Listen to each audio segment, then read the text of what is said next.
Have you ever correctly had a gut feeling to dislike someone who, on the surface, was a cool person that everybody else liked? What's that story? Story 1. It was a coworker of mine, called her M. M was friendly, and everyone liked her. Something was up with her, though, and I had a bad vibe. She was always complaining about money issues, but then would go out for meals or come into work with new clothes that were not indicative of someone with severe money problems. She allegedly complained of such severe financial problems that she was telling people she was having trouble putting food on the table for her kids. It was that level of desperation. Everyone really liked her. I didn't. I had a really odd feeling about her, like she was being constantly deceptive. People would always help her out, either by giving her gift cards to Target, extra clothes, or canned food. She also complained of car issues for a period of several months. This wonderfully kind lady at work, C, let M borrow her car during the workday. This was so that M could use whatever money she said she had to go to the store and buy food for her family. Additionally, she used C's car to take a nap from time to time. She claimed to work another evening job, and she was often very tired. Every year, our company sponsored a local family that needed a lot of help. We were a small business at the time, less than 50 employees, and we'd all donate something to the family at Christmas. It was usually toys, clothes, gift cards, and so forth. This year we decided, as a group, to my silent opposition, that M would be our family this particular year. We amassed close to $1,100 worth of food, toys, and clothes and presented it to M before Christmas that year. She cried and said thank you. 3 months later, C's car was stolen right out of the employee parking lot. Coincidentally, M didn't report back to work that day after lunch. Long story short, M had made a copy of C's car key at some point and stole the car and drove out of state with the intent to flee and not return. We had come to learn that M had a long history of criminal charges, and M was eventually arrested in a traffic stop after C reported the car stolen. As it turned out, M was a financial criminal specializing in identity theft. She had swindled many people and had a long criminal history, including multiple felonies. Right from the beginning, I knew something was up with her that I didn't like, but I couldn't put a real finger on it. I don't know why I saw it, and no one else did. I actually began to question my morals, asking myself, why do I dislike M when everyone else does not? I wrestled with it personally for some time, but in a weird way felt vindicated when the truth revealed itself. That vindication was not weird at all. Story 2. So my husband has this cousin, Jason, and he freaking loathes him. Always has since he was a small child. There are stories about my husband trying to beat Jason's arse when they were 5. It was so bad that as an adult, my husband refused to attend any family gatherings that Jason would be at out of the fear that he would beat the living crap out of him. Nobody could ever figure out why my husband hated his cousin so much. He had never done anything to him, and my husband is the most laid-back and friendly person I've ever met. He genuinely likes everyone, except for this mofo. I never understood it myself, never having met Jason, and any time I would ask my husband about it, he would always say, I freaking hate that kid. He's not right. Jason was pretty well liked throughout the family, so my husband's position caused him to catch a lot of crap from other family members.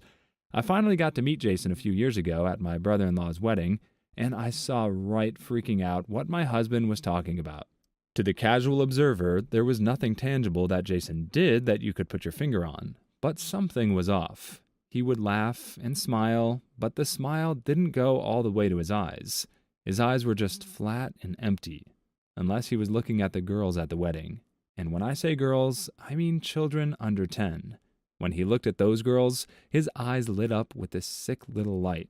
You know how someone who hasn't eaten in a long time looks when they finally get a meal they love set in front of them? That's how Jason's eyes looked when he looked at those little girls, like he was hungry and they were his meal. About 2 years ago, Jason's dad married a woman with 2 young daughters. Jason would often volunteer to babysit. About a year ago, Jason was arrested and convicted of abusing both those little girls multiple times. F you, Jason. I wish my husband had beat your arse, you creepy frick. It must have been freaking horrible to see that in him and not be able to do anything about it. Story 3. My sister's first husband. I was 5 when they got married, and I only actually met him a few times in person because they lived on the other side of the country. My family really loved him. He was charming, athletic, smart, handsome, financially secure, and seemed like a great dad when they had kids. Plus, he was never anything but nice to me.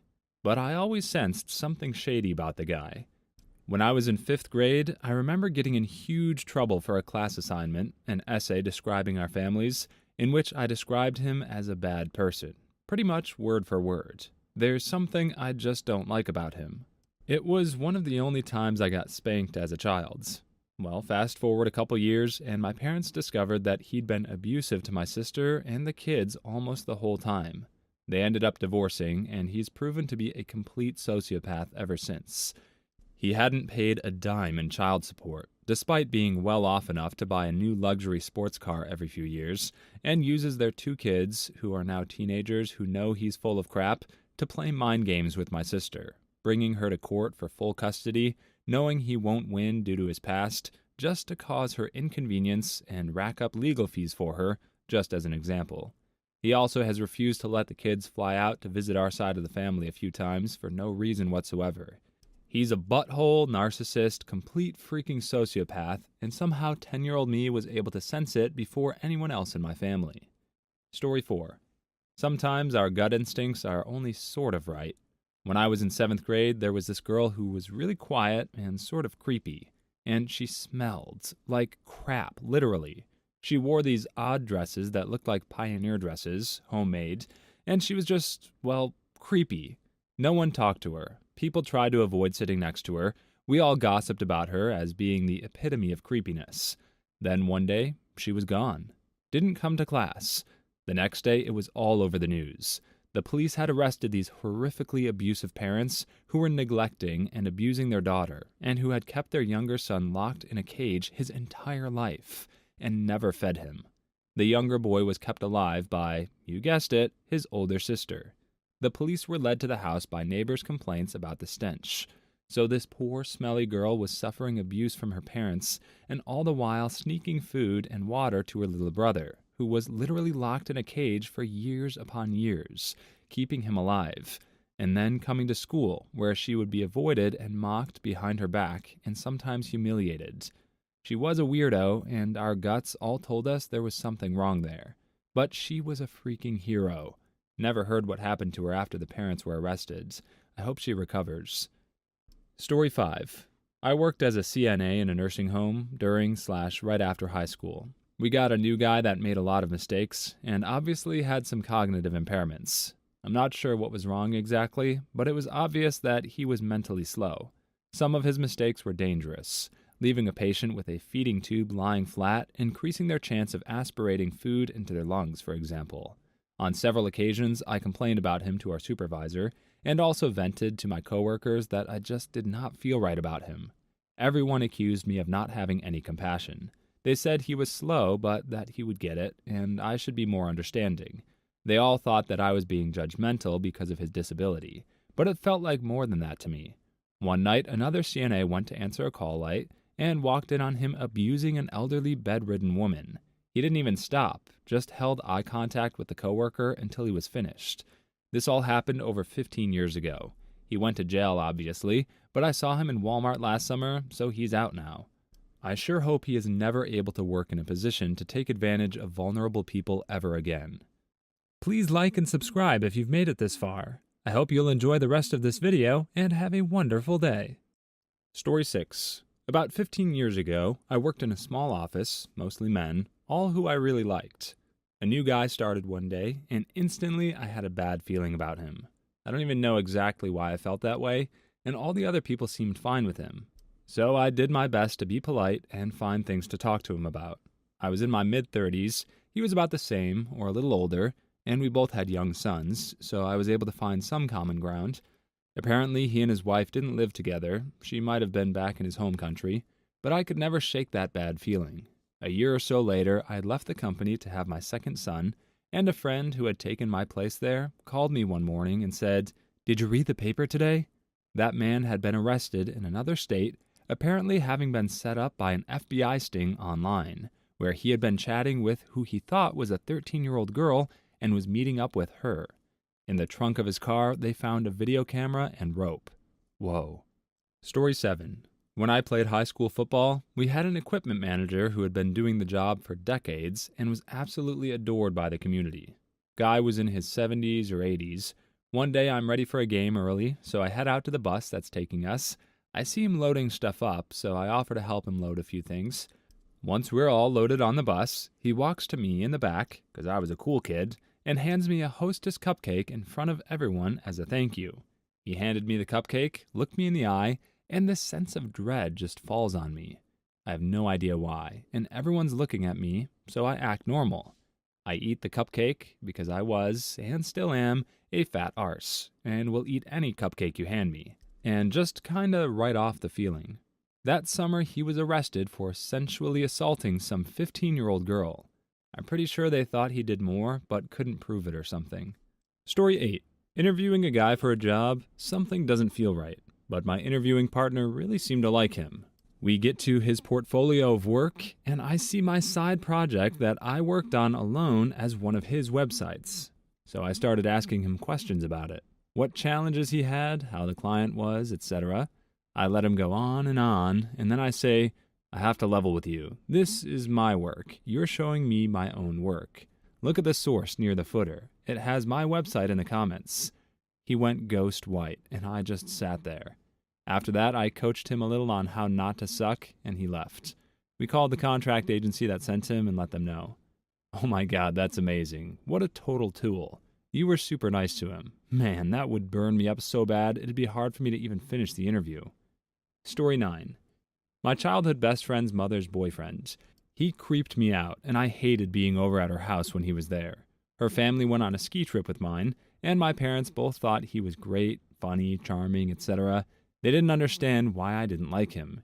Years later, my best friend told me that he sensually abused her, starting when she was about 9. I probably was picking up on her fear of him. I had a good friend when I was in primary school who had a stepdad I really couldn't stand. He was quite a bit older than her mom, and very strict. I even avoided going to her place when he was there. Later, she told me that he beat her and her brother quite regularly. Story 10. While in the Army, we moved into a new house in upstate New York. We were being neighborly and talked to a guy across the street. He had 5 kids, no wife. He also had multiple neighborhood kids playing in the yard. He told us we can always send ours over. He gave us both this horrible feeling, so we smiled and got the F out. After a year later, my wife told me, I was in Kandahar, that his kids were taken from him. He had been molesting them at least ever since his wife died. The amount of pedophile stories in this thread is freaking me out. Story 11. My older mother gets this boyfriend. Mom was in her 60s, and the boyfriend was probably mid-60s also. One day she brought him over to my house, where I was a single mom to a 3-year-old boy. I'm usually friendly, or at least polite, but I looked at the guy and said, "No, don't come in my house." My mom was shocked. She said, "Wang_diphthong, this is blah blah, my boyfriend." I told her I was sorry. I shut the door. About 6 months later, he went to jail for abusing boys. I like to think she actually said Wang_diphthong. Story 12. My snake did. I had the sweetest, chillest ball python who never nipped or hissed or reared up or anything. She'd just curl up with you and hang out. One day, a friend brought over some of his friends, and all of a sudden, my snake went nuts, standing straight up in her tank and hissing at one of the guys. A couple of weeks later, that dude robbed my house while I was out of town. Rest in peace, Guinevere. A good snake. What a good noodle. Story 13. My mom brought her new boyfriend over to the house one time for me to meet him. He weirded me out. I can't tell you why, but I didn't like him. Maybe it's because he was a 35-year-old man who wore visors. Friendly and funny guy who my family liked. A year into their relationship, he beat the heck out of my mom and stole her dog. Probably the closest I've come to an assassination attempt. Story 14. Yes, but I suppressed it so quickly and fast because I felt like it was horribly ungracious since she was being so friendly. Over the next couple years, she became my closest friend in the new town I had moved to. Then, the following couple years, it vacillated between being close, but just feeling like she really didn't want me around, or was messing with me a bit. Turns out she was having an affair with my husband and was literally intentionally driving me crazy. Story 15. I never trusted my ex-boyfriend's uncle. I just knew he was trouble and had issues with him visiting or my ex visiting him. He was arrested in Florida last year for production and selling meth and hosting a prostitution ring out of his home. Later learned the ex partook in all the activities at his uncle's home. Apparently my gut was right about the uncle, but not about the ex. Blinded by love, I guess. Story 16. My ex-wife's childhood friend married a man I hated. Just didn't feel right about him. She had 2 kids the same age as ours, and we were asked multiple times about sleepovers, and I always said no. Looked mean, but didn't care. Then a year or so later, her friend wakes up one night to find him assaulting her daughter. He freaks out, beats her, and runs. Story 17. Ex-wife's second husband. Took 10 years, but I was right. He is currently on year 1 of a 32-year sentence for repeated abuse of his daughter. Please leave your stories in the comments. I'd love to make a video of them in the future. Also, don't forget to like and subscribe.